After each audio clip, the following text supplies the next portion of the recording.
ಮೀಸಲಾತಿಯಲ್ಲಿ ಕೆನೆಪದರ ಅಳವಡಿಕೆಗೆ ತೀವ್ರ ವಿರೋಧ ವ್ಯಕ್ತಪಡಿಸಿ ಖಾಸಗಿ ಕ್ಷೇತ್ರದಲ್ಲೂ ಮೀಸಲಾತಿ ಜಾರಿಗೆ ಒತ್ತಾಯಿಸುವ ಉದ್ದೇಶದಿಂದ ಕರ್ನಾಟಕ ದಲಿತ ಸಂಘರ್ಷ ಸಮಿತಿ ಪ್ರೊಫೆಸರ್ ಬಿ ಕೃಷ್ಣಪ್ಪ ಬಣ ರಾಜ್ಯ ಸಮಿತಿ ಬೆಂಗಳೂರು ವತಿಯಿಂದ ರಾಜ್ಯ ಮಟ್ಟದ ವಿಚಾರ ಸಂಕಿರಣವನ್ನು 2026 ಜನವರಿ 9 ಶುಕ್ರವಾರ ಬೆಳಗ್ಗೆ 11:30ಕ್ಕೆ ಹಾಸನ ನಗರದ ಡಾಕ್ಟರ್ ಬಿ ಆರ್ ಅಂಬೇಡ್ಕರ್ ಭವನದಲ್ಲಿ ಆಯೋಜಿಸಲಾಗಿದೆ ಅಂತ ಸಮಿತಿ ರಾಜ್ಯ ಸಂಚಾಲಕ ಎಂ ಸೋಮಶೇಖರ್ ತಿಳಿಸಿದರು.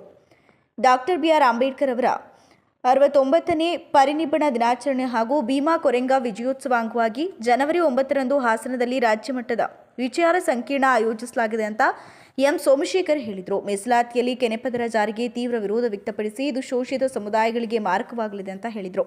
ಖಾಲಿ ಸರ್ಕಾರಿ ಹುದ್ದೆಗಳನ್ನು ಭರ್ತಿ ಮಾಡಬೇಕು ಮತ್ತು ಖಾಸಗಿ ಕ್ಷೇತ್ರದಲ್ಲೂ ಮೀಸಲಾತಿ ಜಾರಿಗೊಳಿಸಬೇಕು ಅಂತ ಸೋಮಶೇಖರ್ ಅವರು ಒತ್ತಾಯಿಸಿದರು. ಸಾಧ್ಯತೆಗಳಿದ್ದಾವೆ. ಅದಕ್ಕೆ ನಮ್ಮ ಉದ್ದೇಶ ಏನಂತಂದರೆ, ಈ ಸೆಮಿನಾರ್ ಮಾಡೋ ಉದ್ದೇಶ ಏನಂತಂದರೆ, ಇಡೀ ಕೇಂದ್ರ ಸರ್ಕಾರ ಮತ್ತು ರಾಜ್ಯ ಸರ್ಕಾರ, ಯಾಕೆಂದರೆ ಕರ್ನಾಟಕದಲ್ಲಿ ಖಾಸಗಿ ಕ್ಷೇತ್ರದ ಮೀಸಲಾತಿ ತಂದರೆ ಇಲ್ಲಿದ್ದಂಥ ಕಂಪ್ನಿಗಳು ಮೀಸಲಾತಿ SC STಗಳಿಗೆ ಕೆಲಸ ಕೊಡಬೇಕಾಗತ್ತೆ, OBCಗಳಿಗೆ ಕೆಲಸ ಕೊಡಬೇಕಾಗತ್ತೆ ಅಂತೇಳಿ ತಮಿಳ್ನಾಡಿಗೋ ತೆಲಂಗಾಣಕ್ಕೋ ಆಂಧ್ರಕ್ಕೆ ಓಟೋಗ್ಬಿಡ್ತಾರೆ. ಸೊ ಅದಕ್ಕೆ ನಾವೇನಂತಂದರೆ, ಒಂದು ರಾಜ್ಯ ಸರ್ಕಾರ ಖಾಸಗಿ ಕ್ಷೇತ್ರದಲ್ಲಿ ಮೀಸಲಾತಿ ತರೋದ್ರಿಂದ ಇದು ಉಪಯೋಗ ಆಗಲ್ಲ.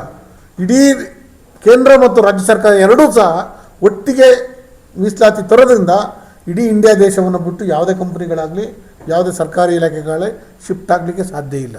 ಹಾಗಾಗಿ ಈಗ ನಾವು ಏನೇನು ಪ್ರೈವೇಟೈಜೇಷನ್ ಮಾಡೋಕ್ಕೆ ಹೊರಟಿದ್ದಾರೆ ಎಲ್ಲ ಕಂಪ್ನಿಗಳನ್ನು, ಅಲ್ಲೂ ಸಹ ರಿಸರ್ವೇಷನ್ನ ಕೊಡಬೇಕು ಅನ್ನೋದು ನಮ್ಮ ಉದ್ದೇಶ. ಅದಕ್ಕೆ ಇದ್ರ ಬಗ್ಗೆ ಹೆಚ್ಚು ಸಮಗ್ರವಾಗಿ ನಮ್ಮ ಜನರಿಗೆ ಜಾಗೃತಿಯನ್ನು ಮೂಡಿಸ್ಬೇಕು, ಸಮಗ್ರವಾಗಿ ಚರ್ಚೆ ಆಗಬೇಕು. ಯಾಕೆ ನಾವು ಈಗಾಗಲೇ ಒಳ ಮೀಸಲಾತಿ ವರ್ಗೀಕರಣದ ವಿಚಾರದಲ್ಲಿ ತುಂಬ ಹೋರಾಟವನ್ನು ಮಾಡಿದೆವು. ಈಗ ಇರ್ತಕ್ಕಂಥ ಮೀಸಲಾತಿ ಒಳಗಡೆ ನಾವು ಲೆಫ್ಟು ರೈಟು ಅಂತೇಳಿ ಇಡೀ ರಾಜ್ಯದಲ್ಲಿ ಚರ್ಚೆ ಆಯಿತು. ಅದಕ್ಕೆ ಒಂದು ಸರಿದೂಗಿಸ್ಬೇಕು ಅಂತೇಳಿ ರಾಜ್ಯ ಸರ್ಕಾರ ಮತ್ತು ಸುಪ್ರೀಂ ಕೋರ್ಟು ಒಂದು ತೀರ್ಪನ್ನು ಕೊಡ್ತು. ಆಯಾ ರಾಜ್ಯ ಸರ್ಕಾರಕ್ಕೆ ಬಿಟ್ಟಂತ ತೀರ್ಮಾನ ಅಂತೇಳಿ ಆಯಾ ರಾಜ್ಯ ಸರ್ಕಾರ ಕರ್ನಾಟಕದಲ್ಲಿ ಈಗಾಗಲೇ ಒಳ ಮೀಸಲಾತಿ ವರ್ಗೀಕರಣ ಜಾರಿಯನ್ನು ಈಗಾಗಲೇ ಮಾಡಿ ಸೆಷನಲ್ಲೆಲ್ಲ ಅಪ್ರೂವಲ್ ಆಗಿದ್ದು. ಪತ್ರಿಕಾಗೋಷ್ಠಿಯಲ್ಲಿ ರಾಜ್ಯ ಸಮಿತಿಯ ಸಂಚಾಲಕ ದಾವಣಗೆರೆ ರಂಗಪ್ಪ, ಚಂದ್ರಣ್ಣ, ಪಿ ಶಂಕರ್, ಚಿನ್ನಸ್ವಾಮಿ, ಮಾದಿಗ ದಂಡೋರ ರಾಜ್ಯ ಸಮಿತಿಯ TR ವಿಜಯಕುಮಾರ್ ಇತರರು ಉಪಸ್ಥಿತರಿದ್ದರು.